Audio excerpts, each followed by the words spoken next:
नमस्कार, मैं प्रोफेसर विनय कुमार सिंह, आचार्य प्राणी विज्ञान विभाग, दीनदयाल उपाध्याय गोरखपुर विश्वविद्यालय गोरखपुर, आप सभी का हार्दिक स्वागत व अभिनंदन करता हूँ।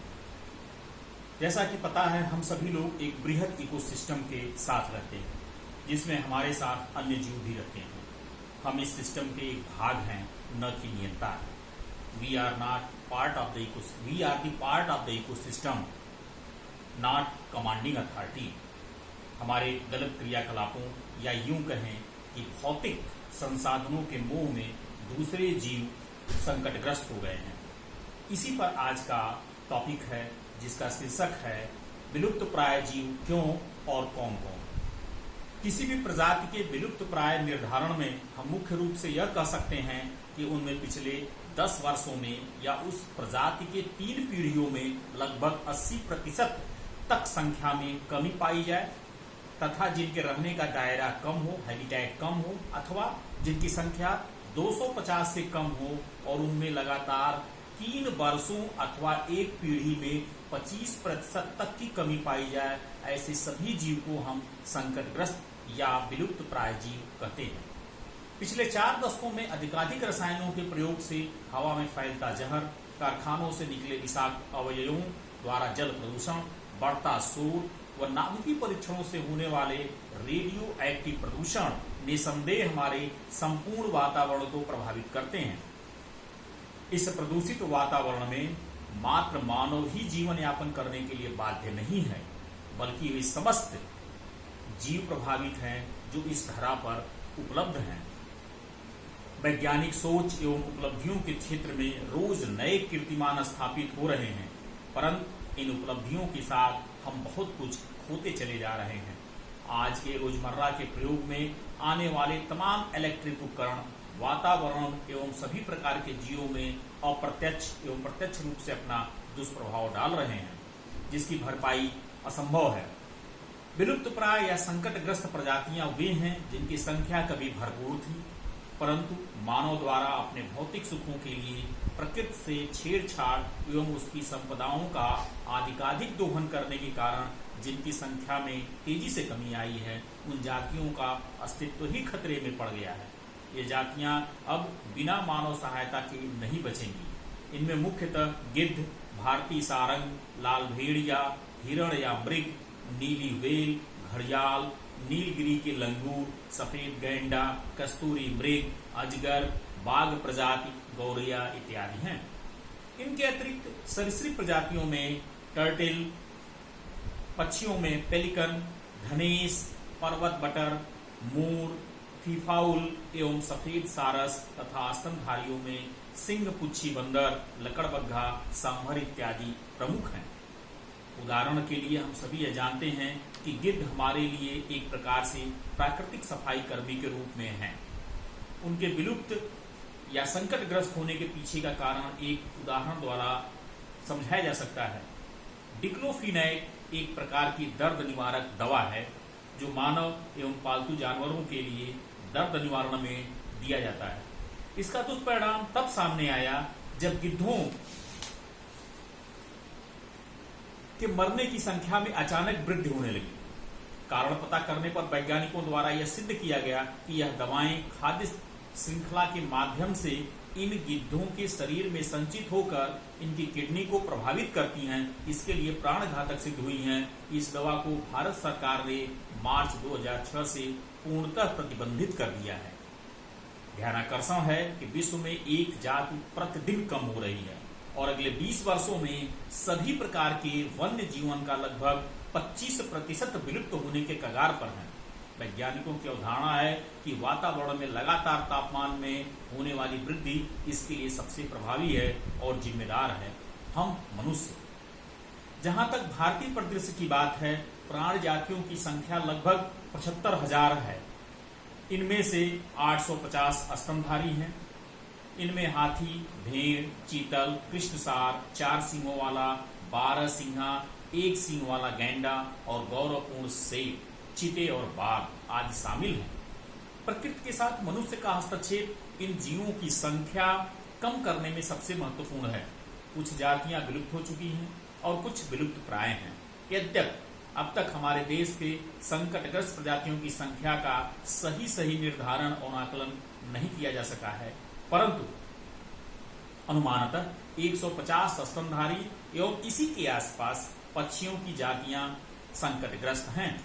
आज मानव जीवन में संचार माध्यम का बहुत ही महत्वपूर्ण स्थान है, परंतु इसके कारण हमारे आसपास सदैव पाई जाने वाली गौरैया आज संकटग्रस्त है, जिसका मुख्य कारण बड़े बड़े मोबाइल टावरों से होने वाला विकिरण एवं रोजमर्रा के प्रयोग में आने वाले कीटनाशक तथा मानव निर्मित घरों में उनके रहने के लिए उपयुक्त स्थान का अभाव। प्रकृति में बहुत विविधता है। इसी विविधता के कारण कई लाखों वर्षों में पौधों और प्राणियों की संख्या में जातियां उत्पन्न हुई हैं, परंतु मानव प्रत्यक्ष या अप्रत्यक्ष रूप से इन जातियों के विलोपन के लिए उत्तरदायी है। मनुष्यों द्वारा आर्थिक लाभ या मनोरंजन के लिए जीवों का लगातार शिकार करते रहना भी एक कारण है। व्यापारिक दृष्टि से इनमें से अधिकांश जीवों का उनके मांस, फर, खाल, दांत, सींग, कस्तूरी आदि के लिए शिकार किया जाता है। बड़े प्राणी शिकार के लिए अधिक लाभदायक होते हैं। इन बड़े प्राणियों में जनन दर भी एक महत्वपूर्ण कारण है। बड़े जीवों की प्रवृत्ति लंबे अंतराल में कम बच्चे पैदा करने की है। इनकी संतति भी जनन आयु में देर से पहुंचती है, इसलिए भी इनकी संख्या में लगातार कमी होती जा रही है। हाल के अनुसंधानों से पता चला है कि ध्वनि प्रदूषण एवं कीटनाशक भी जीवों में संतति उत्पन्न करने में रुकावट पैदा करते हैं। कीटनाशक प्रजनन दर को या तो कम कर देते हैं अथवा समाप्त कर देते हैं। इनका प्रभाव सबसे अधिक पक्षियों में देखा गया है। इसके लिए भी खाद्य श्रृंखला ही जिम्मेदार है। उदाहरण के लिए यदि हम इन रसायनों का कीटनाशकों को अपने खेतों में, बगीचों में, सब्जियों के लिए उपयोग करते हैं, जिनकी संख्या कुल लगभग 900 पेस्टिसाइड्स, 500 इंसेक्टिसाइड्स, 100 रोडेंटिसाइड्स, 200 फंजीसाइड्स, निमेटिसाइड्स आदि हैं।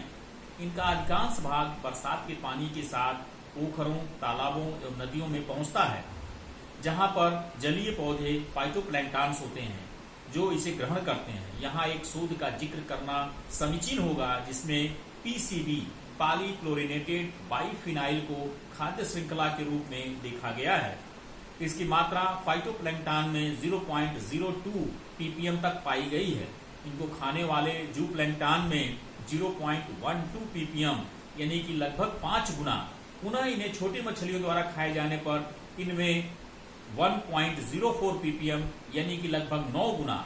आगे इन्हीं छोटी मछलियों को बड़ी मछलियों द्वारा खाए जाने पर इनमें 4.83 ppm यानी कि लगभग 5 गुना। अतः जब इन्हीं मछलियों को पक्षियों द्वारा भोजन बनाया जाता है तो उनमें 124 ppm यानी कि लगभग 27 गुना स्तर बढ़ जाता है, जो प्रजनन क्षमता को नष्ट करता है। यह शरीर के लिए प्राणघातक होता है। यदि एक नजर हम 15वीं शताब्दी से लेकर अब तक के समय पर डालें तो हम यह कह सकते हैं कि हर 100 साल पर बढ़ते क्रम में लगभग 3 गुना प्रजातियां विलुप्त हो रही हैं। वर्ष 1500 से 1600 के मध्य कुल 7 प्रजातियां विलुप्त हुई। 1600 से 1700 के मध्य 19 प्रजातियां विलुप्त हुई। 1700 से 1800 के मध्य 34 प्रजातियां विलुप्त हुई। 1800 से 1900 के मध्य कुल 106 प्रजातियां तथा 1900 से 2000 के मध्य 150 से अधिक प्रजातियां विलुप्त हो चुकी हैं।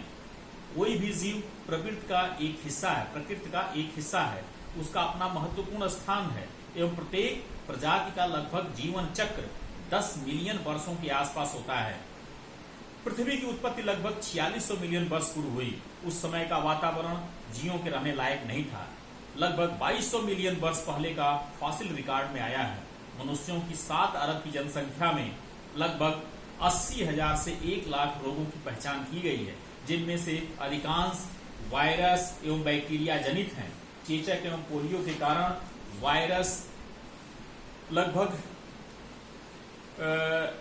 कम होते जा रहे हैं। पूरा विश्व अभूतपूर्व संकट से गुजर रहा है। यह संकट वैश्विक महामारी के रूप में सामने आई है, जो एक अति सूक्ष्म विषाणु कोविड-19 द्वारा उत्पन्न है। ऐसा प्रतीत हो रहा है कि यह पूरे विश्व की मानवता को निगल जाएगा। अति संपन्न व विकसित देश इस महामारी से मानवीय व आर्थिक संकट से धराशायी हो गए हैं।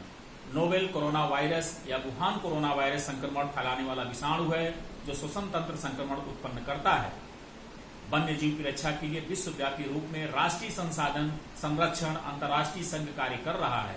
इसकी एक शाखा जिसका नाम उत्तर जीविता सेवा आयोग है, यह हर उस जात के बारे में वर्तमान तक सूचना देने का प्रयास करती है जो जीव विलुप्त होने वाले हैं। आवश्यकता है संकटग्रस्त प्रजातियों के प्रजनन कार्यक्रमों में सरकार एवं गैर सरकारी संस्थाओं द्वारा लगातार धन उपलब्ध कराते रहना, इन प्रजातियों के व्यापार पर रोक लगाना और उपलब्ध कानूनों का सख्ती से पालन करना तथा आवश्यकतानुसार नए कानून बनाना। इन सब के साथ जो सबसे महत्वपूर्ण है वह है प्रत्येक व्यक्ति को इन जीवों के प्रति अपनी जिम्मेदारी का एहसास होना। बहुत बहुत धन्यवाद।